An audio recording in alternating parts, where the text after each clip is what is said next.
So right now, I'd like to request Professor Abdullah Shamsuddin Tariq to deliver his speech. And Dr. Shams, I'm sorry to say that your time is also just 15 minutes. Would you please finish by 15 minutes? Please, Dr. Shams. So thank you very much for this opportunity once again. I think you all have now got the picture of what we are talking about. Now I would like to look at the bigger picture, look at some of the deeper questions, and also as you can see, I'm also working with an IAP working group on combating predatory academic journals and conferences. I will also share some insight from the work in that group. So, first of all, scholarly communications and publications. We basically do it through journals and conferences. But what is the purpose of these? It used to be communication. The purpose of writing articles, the purpose of attending a conference is to communicate your research with someone else. But now we're losing the focus on communication, and these are becoming kind of assessment tools. So we publish because we will get assessed by the number of publications. We go to conferences and that counts. This is kind of, we have something wrong here. And this is something we need to think about the system that we are in. And now we are in this digital era, and that has revolutionized production and access. We've benefited immensely, no doubt. But at the same time, it has brought publishing within the reach of clandestine operations in terms of technology and cost. And also it has led to this proliferation of metrics and ranking, which, because the data is easily available of use and citation, etc. And we can see that this has kind of taken over assessment. You no longer, people no longer assess people as they used to do by peer assessment, like I'm supposed to know someone else in my field. I'm supposed to be able to assess his or her abilities and reputation by judging, by looking at the work. But rather we look at numbers. We look at these metrics. We look at these, and universities are also going through the same process. And what is more worrying is that these rankings and these metrics are all in the hands of powerful commercial entities. These are not academic rankings. These are not academic metrics. These are not run or operated by someone within the academia, but these are commercial entities and who have absolutely taken control over academic publishing. Academic publishing is no longer something that belongs to the academia, that is owned by the academia, that is governed by the academia. Rather, it is the commercial interests of these publishers or commercial entities that kind of lead the way. So this is, among many of the other things, it has led to the proliferation of predatory publishing. Regarding Bangladesh, I think we also need to be aware that we are close to suggested hotspots of predatory publishing, India and China. So it's very easily affected by these. And then we're also very near one of the biggest hotspots of predatory conferences. Thailand is one of the places you often find conferences being held in Thailand, and because they're interested in tourism and other. If you study in some Southeast Asian country, you will always see they are raising standards. That is very true. But at the same time, you have these requirements of you have to attend a conference, you have to present your work in a conference before you get your degree. And sometimes you often see these in in research grants as well, that you have to publish an article before this deadline, or you have to attend a conference, present your work at a conference before this deadline. You have to spend the money before this deadline to attend a conference. And these lead to this has actually led to a lot of predatory conferences in this region. In fact, it is said that nowadays predatory conferences outnumber legitimate conferences. So Bangladesh is quite high up on the list of number of authors in predatory journals. As Dr. Moinul showed that there was one study where Bangladesh was number 13, and there are different ones. So I'll talk a little bit about this IAP project where we are trying to work on combating predatory academic journals and conferences. The inter-academic partnership, as you probably many of you know are aware, this is a global partnership of 140 national and regional academies around the world. So the academies of sciences around the world. This is the working group. It's an international working group with people from all over the world and different disciplines. So what we are trying to do is, one is to define, because this is a question, what is predatory, what is not, what makes a predatory journal, and uh, and then gauge their extent and impact, understand the root causes, and also try to look at interventions, which is the most important part actually. And we also have a multi-stakeholder approach. So we are talking to all these different groups, and we will have our recommendations for all these different groups as well. But the research community is kind of the heart of it all. So in our approach for definition, what we have found is that people usually look for this binary type of definition. So binary definition means you look for a list of predatory journals. People come to me all the time, younger researchers or even older researchers, they ask me, is this a predatory journal? So you are looking for a 0 or 1 or a yes or no answer to this question. But if that type of definition has been criticized, and it leaves out, because it leaves out many of the falling standards and unethical practices that are increasingly corrupting even the reputed operators. And then it also, sometimes you get like a weak journal, a decent effort from a developing country, but it's weak in many aspects, that gets bracketed into a predatory journal because it's not indexed anywhere, it's not something like that. So it fails in both these ways. And so we are trying to focus on predatory practices. We are saying that no, you have to really learn, you have to look at predatory practices, and you have to think of it as a spectrum. There's no binary definition, binary classification, no blacklist or whitelist or something like that. It's something that we need to think a little bit differently. So then we are looking at extent and impact. I will come to the spectrum in a bit more detail in another slide. So looking at root causes, what we have found is that research, assessment, and evaluation, this is well known because of this, this publish or perish, the quantity versus quality aspects that have been discussed already. So research, assessment, and evaluation, this has to be changed. This research enterprise has been the commercialization of the research enterprise. And then there is also this peer review. This peer review is at the heart of academic publishing, as you know. But peer review is something that is quite in a bit of a mess, really, because on the one hand, it's like it's not well rewarded. It's not it's not, people don't get recognized too much apart from being able to write it in their CVs that I'm a reviewer in this or for this or this journal. But it's a lot of work. And then whether this work is done, we know that there is a lot of variability in the quality of peer review that goes on.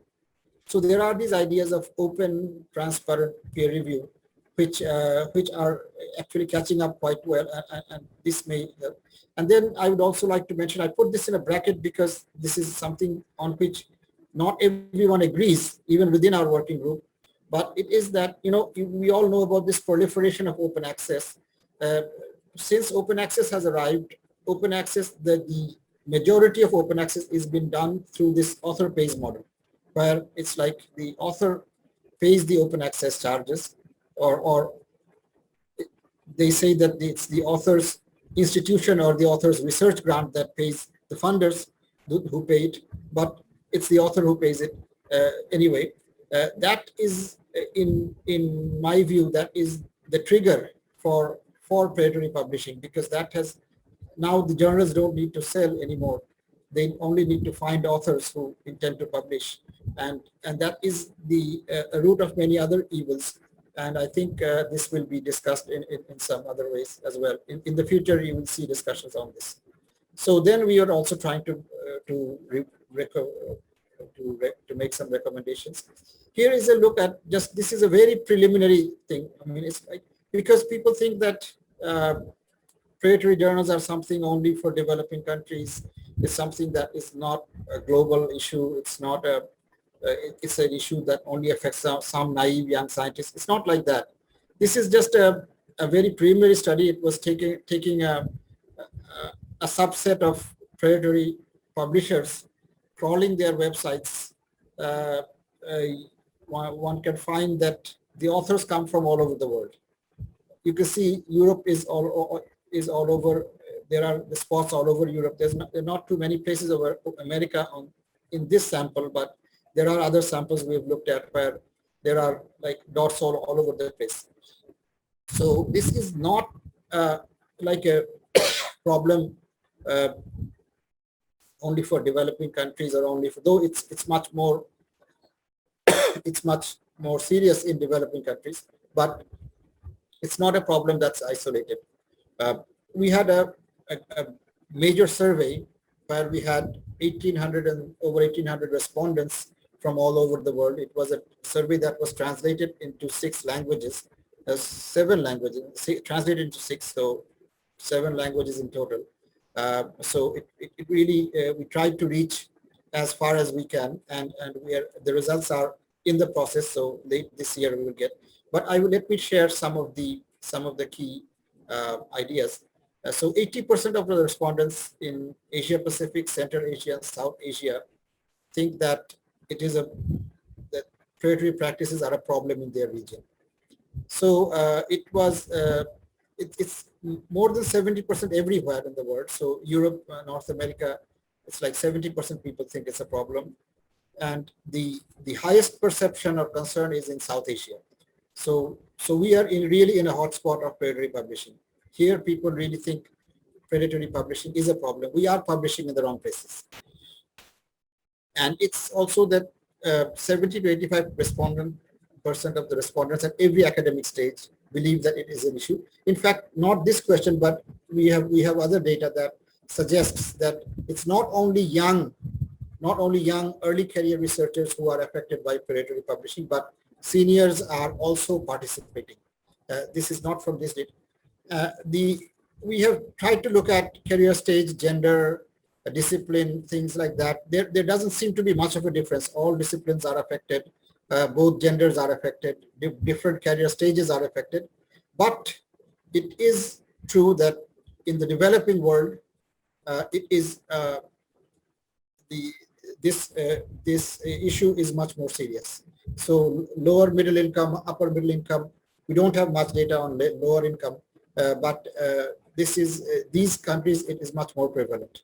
And lack of awareness and understanding is the primary reason. So these are some of the answers that people wrote on about why they published. Some of them said they were not aware. Some said they needed to advance their career. You need to publish, and it was faster, easier, and cheaper. That's also a big question. And then it's also the case that they were encouraged by their peers. Sometimes it happens like this as well. And what will happen if we don't stop this, if we don't stop publishing here, then it will fuel misinformation in public policy. That was the greatest concern. This was not something we thought would happen. This was not something we thought would be the major concern, but this came out absolutely out of the survey, that people are thinking that this is the major concern, that this is the major issue, that it will fuel misinformation. Perhaps the COVID pandemic has resulted in this awareness of this. And then it will also infiltrate and undermine the research enterprise and widen, and then it also widens the gap between high income and low income countries.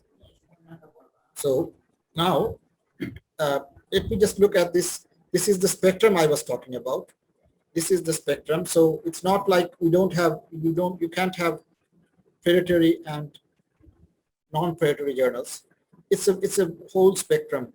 Nowadays, you will find many questionable practices even in the leading journals. uh, even in some of the major publishers, the leading publishers. But and here there really is a spectrum even on the left hand side as well. So these bits on the that are in the red, you definitely don't publish here. These are absolutely predatory. But even if you are publishing here on the right, try to stay on the very right. Try to stay here. Don't once in a while you may slip here. You may sometimes publish one or two here if you're well established. You can support a weak journal coming up, but don't go this way. Don't go into the red. And remember that there are many shades of red. There are many shades of green as well.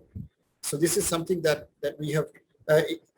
In a more, if we had more time, we could discuss these markers, how to understand, how to accept. But I think there is no time. So some of the conclusions that are coming out of this work is that predatory journals and conferences are on the rise. They're becoming increasingly sophisticated. No one can afford to be complacent. It's not like it's only in this country, only in Bangladesh. It's not in America. It's not like that. This is something that is affecting everyone. And the post-pandemic practices will exacerbate, may further exacerbate these, particularly for conferences. This is looking very serious. And then, so we really need to look at a system approach, and we really need to raise awareness and understanding. That seems to be the only way to really address this. And when we said that what is the main challenge in addressing this, the answer came out to be commercial interests of the publishing industry. And this is something we cannot tackle.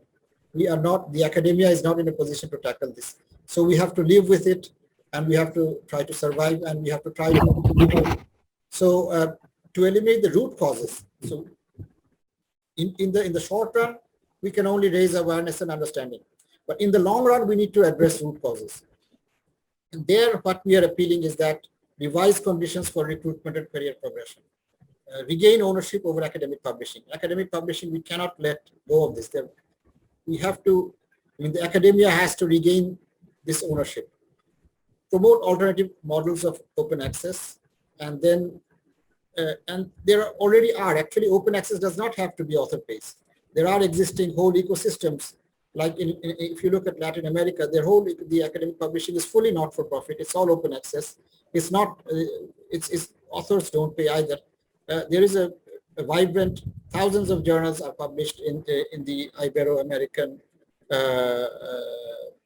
South American, Latin American area, which is really an example to follow. And also in some disciplines like high energy physics, everything is open access. Not everything is on preprints. It's green open access. There is diamond open access. So look at these options. And also this is something is to make open peer review the norm. This is something that is very slowly catching up, but this may happen before the other ones. The other three are look more, may sound more reasonable, but open peer review is slowly catching up, and it may soon become the norm. Soon means not very soon, but in the not so distant future. So keep your eyes out for open peer review. This is something that is catching up, and open peer review, if open peer review becomes the norm, then we can get rid of predatory publishing as well, because then everything is, then the review has to be open. So, okay, I will skip this. I'm short of time. These are my final slides. I would like to say, don't waste your effort submitting to an unknown journal.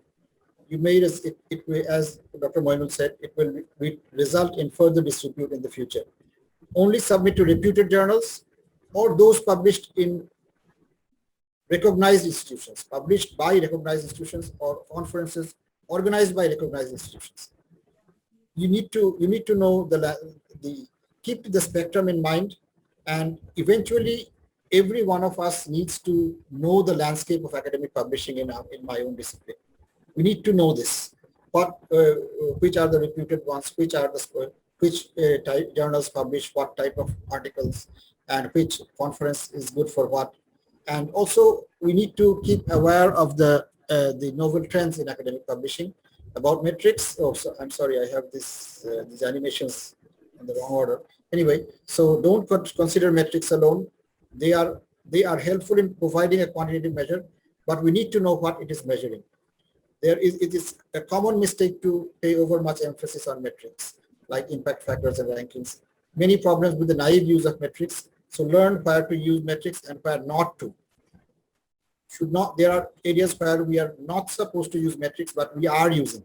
A very common example is that the journal impact factor is a journal level metric, but we are using it to evaluate authors or articles.